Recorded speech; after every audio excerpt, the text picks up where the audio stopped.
Well, as you can see, Paddy, all your friends, men, women, are enjoying themselves at Butler's Bridge. They had a good laugh at that. And we know that you'll be soon fit and well, and you'll be rejoining them here in the morning. That's, what is it, Wednesday morning? Nearly lost time of what day it is. Is it Wednesday morning already? It is indeed. We're already into Wednesday morning here in Butler's Bridge. Paddy, it's been a delight talking to you, and we hope that you enjoy the game on Saturday. Well, we will, and I'll try and get down there early in the morning, Sean, because I'm sure you'll all be still there. God bless. God bless, Paddy. Have a great night, Sean. Thank you. Bye-bye.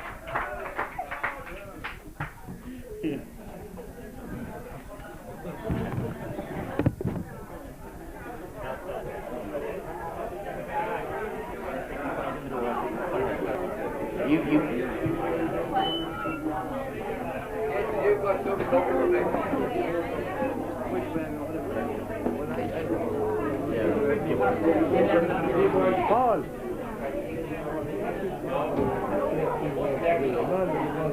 Okay. Who? Packing from the apple. You come behind me. We're rolling it once again now, and we're going to be joined by Tom Flynn. You were a member of the panel on the occasion, Tom. It's just gone 1:15 on this Wednesday morning. An anecdote or a memory that you have for us? Well, I do remember a few things. I had just arrived back from the States a few weeks before, and I joined Drummalee, or Butler's Bridge, sorry. I had played years and years ago before that with Drummalee. But I played football in New York with Ollie Leddy, and Sean Leddy, and I knew Mickey Riley and John Shannon from playing club football in Canada. And when I came back home, these were the only fellas I knew, because I'd been away for 10 years, and I met them when I came home, and they asked me would I play football with Butler's Bridge. Now I didn't. I was a sub on that team, and the team that won the championship.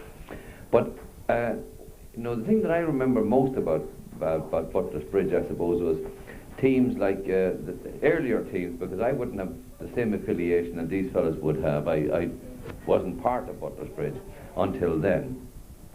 But one of the things that I do believe that Butler's Bridge will win this final, because over the years Butler's Bridge has always played a very good brand of football, the kind of football that I think should be played. They always played very clever football. They always moved the ball well. And when I think of Butler's Bridge, I remember teams particularly like the Ken Brown. I mean, I shouldn't mention individuals, but I remember Ken Brown, and then Con Smith, Tommy playing in the corner as a young fella then, and it's an indication of my own age, I suppose. But I always admired them. I thought they were a very gritty. Tom Sheridan as well, Red Tom playing. I remember these fellas, and they came out and they won county championships at that time. Well, I remember them winning one as far as I can recall, anyway. I thought they were very gritty, and they had a sense of community that I feel is very, very strong in the Bridge.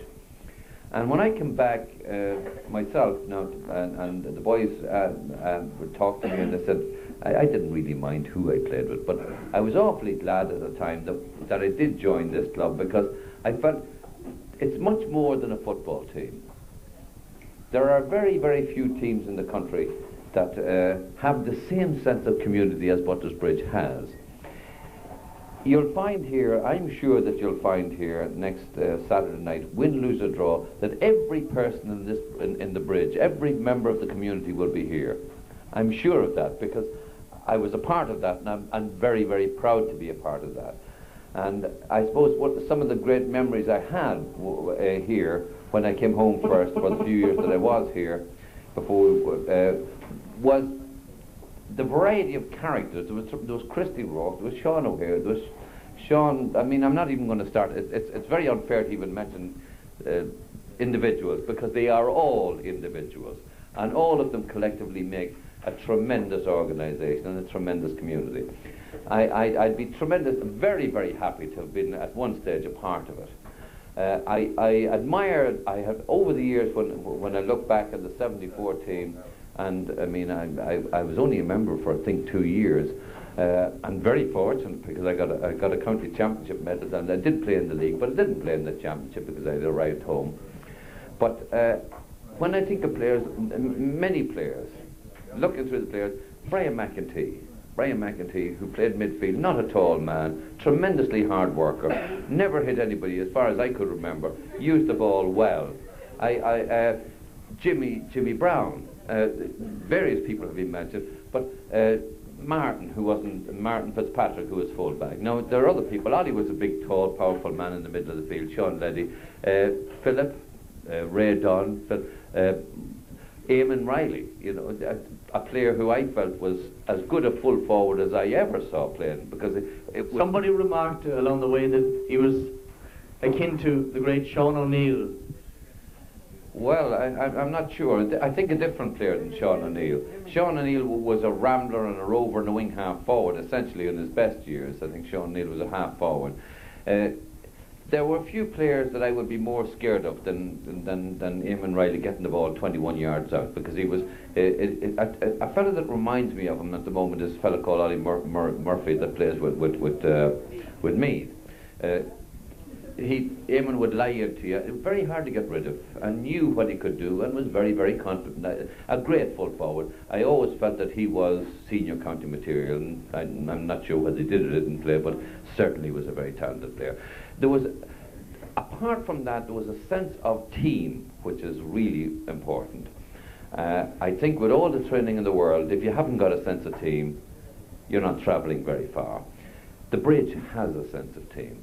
There is I'm surprised that there aren't more. It's a pity, in my opinion, coming here tonight, that there aren't more of the team here. I have to say that's my own personal opinion, because I think they could only gain from people talking about the bridge, and this is really what they are talking about. They're talking about the quality of the people in the bridge, the sense of humour of the bridge, the camaraderie of the bridge, the marvellousness of being a part of the bridge. All these people are saying that. Everybody that you meet is saying that. And I've been privileged, I think, to be a part of that, and for a very, very short time. Great players, marvellous players. I think they'll do well. I think they will. Ollie Liddy said that if Pat Lee gets the video out in time, it might encourage them. I don't think they need any encouragement. I think they're part of the community. There are a few communities that I think are as strong as this one. It'll be even stronger now with the bypass, I think, because people will realise that they're a closely knit unit. I'm hoping that they realise that Saturday is the day to do it. The hardest thing, I suppose, when you're working with a team is to get fellas to realise that it's a one-off. This is not the day to lie down. This is the day, if you're going to get hurt, this is the day to get hurt. I mean, this is the day to throw yourself around. It's a day that if you've got anything in there, this is the day to do it. It's a day when you are a defender.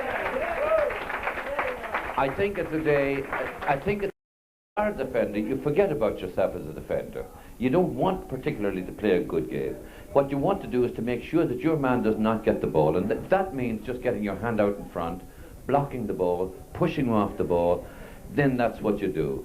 I think there's probably very few teams in the country that can do that as well as the bridge, because they do feel that there's a sense of community.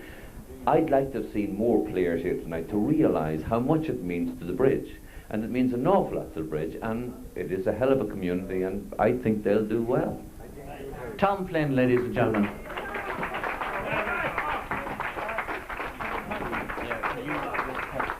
We're going to try and have a word now with Packy Conley. Packy has his head faced in towards the bar. A very hard-working committee man over the years, I'm told, by Paul Henry. Packy, if you can turn around this way a little bit, Packy, we get it. Packy doesn't want to move too far from his pint here. But Packy, I presume you were at that final. Can you tell us how you viewed the game on Saturday?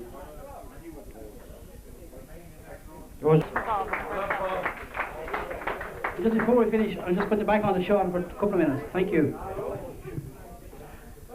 Well, looking back on that 74 final, we know that Michael O'Hare is gone and deceased, and we thought there that we'd give you a few words of how Michael O'Hare might have described that 74 final. If we get a little bit of quiet now, we see the full forward Eamon Riley here. Eamon?